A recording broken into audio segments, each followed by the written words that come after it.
Welcome back friends and a big hello to all those who are new to my channel Listen to Stories।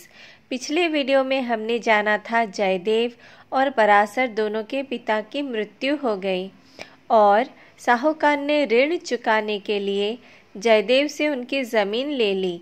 लेकिन जब साहूकार की पोती को जयदेव आग से बचाते हैं तब इससे साहूकार का हृदय परिवर्तित होता है और उसने जयदेव को उनकी ज़मीन लौटाना चाहा, लेकिन जयदेव ने लेने से मना कर दिया और कहा महादेव के मंदिर को ज़मीन दान कर देने को। तो चलिए जानते हैं इसके आगे क्या हुआ। इधर जयदेव 25 वर्ष के युवक हो गए थे और उधर पद्मावती 16 साल की युवती। पद्मावती के नृत्य और संगीत शिक्षा कैसी चल रही है उनके पिता देव शर्मा ने जानना चाहा।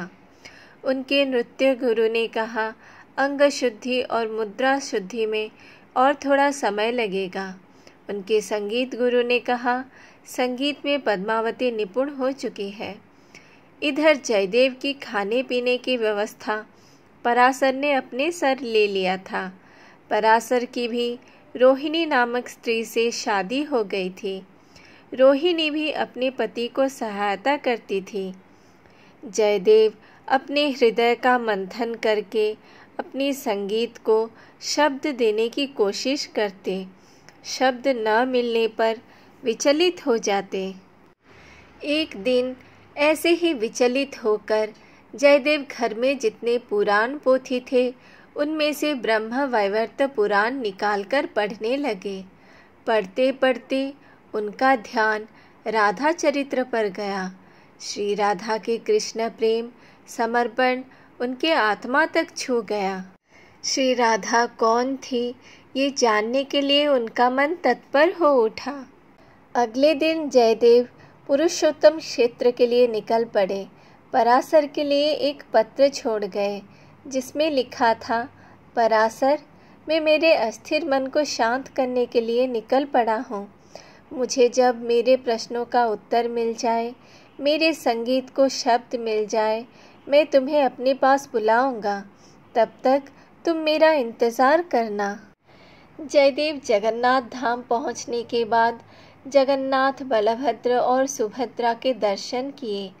एक प्रौढ़ा देवदासी अपने साथ कुछ युवती देवदासियों को लेकर जगन्नाथ मंदिर आई थी। जयदेव तीनों ठाकुरों को प्रणाम करने के बाद पंडा ने उन्हें चरणामृत और एक पुष्प दिया। जयदेव जैसे ही मुड़े उनका एक देवदासी से धक्का हो गया और उनके हाथ से फूल नीचे गिर गया। उस देवदासी ने देखा जयदेव के हाथ से फूल नीचे गिर गया। उसने झुककर फूल उठाया और जैसे ही देने के लिए उठी तब तक जयदेव वहाँ से चले गए थे। केतकी किसे ढूंढ रही है? चलो जल्दी प्रणाम करो, प्रौढ़ा देवदासी ने उस देवदासी को कहा। केतकी ने कहा हाँ माँ, ये फूल किसी का गिर गया। मैं देने के लिए जब उठी वे चले गए थे। प्रौढ़ा देवदासी ने कहा अब क्या मंदिर में उसे ढूंढेगी? चल जल्दी प्रणाम कर। प्रणाम करके सारी देवदासी वहाँ से चले गए। जयदेव के पास कुछ पैसे नहीं थे, कहाँ रहे क्या खाए। तभी बाउआ नामक एक व्यक्ति ढूंढ रहा था कुछ ब्राह्मण को अभड़ा खिलाने के लिए।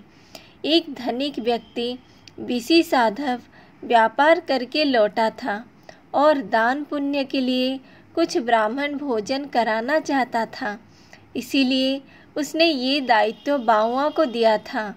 जयदेव मंदिर प्रांगण में बैठे थे। बाउआ ने आकर पूछा क्या आप ब्राह्मण हो? जयदेव ने कहा हाँ। बाउआ ने कहा मुझे दायित्व दिया गया है ब्राह्मण भोजन कराने के लिए, आप करना चाहेंगे? जयदेव ने कहा जी मैं प्रस्तुत हूँ। इसी तरह जयदेव का एक दिन की खाने की व्यवस्था हो गई। इधर प्रौढ़ा देवदासी जिसका नाम था चांद, उसने बाउआ को पूछा बाउआ तो क्या क्या कर रहा है? मुझे सब पता चल गया है। बाउआ ने पूछा चांद दीदी मैंने क्या किया? चांद देवदासी ने कहा मैंने सुना है कल रात तो कुछ देवदासी को लेकर बीसी साधव के घर गया था। मैंने सुना वो देवदासियाँ वहाँ नाचे और बीसी साधव ने उन सबको गहने भी दिए। बाउआ ने सर नीचे कर लिया।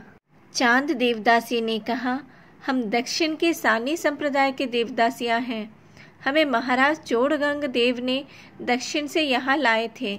हम सिर्फ जगन्नाथ जी के आगे ही नाचते हैं। क्या तुम्हें ये मालूम नहीं है? बाउआ ने कहा, चांद दीदी, देखो तुम्हारी माँ दक्षिण की बड़ी देवदासी थी। वो बहुत सारे गहने और स्वर्ण मुद्राएं तुम्हारे लिए छोड़ गई। तुम्हारे बाद तुम्हारी बेटी केतकी को मिलेगा, लेकिन बाकी जो देवदासियां हैं उनको मंदिर में नाचकर कितना पैसा मिलता है? बाउआ, चांद देवदासी ने कहा, जितने देवदासी इधर उधर जाकर नाचे थे, मैंने मंदिर प्रशासन से वादा किया है वे और महाप्रभु के सामने नृत्य प्रस्तुत नहीं कर पाएंगे। तो चलिए दोस्तों, मिलते हैं अगले वीडियो में, जिसमें मैं आप लोगों को बताऊंगी इसके आगे क्या हुआ। If you like this video then share it with your friends. If you haven't subscribed to my channel yet, then please do subscribe and press the bell icon to get the notification as soon as a new video is posted.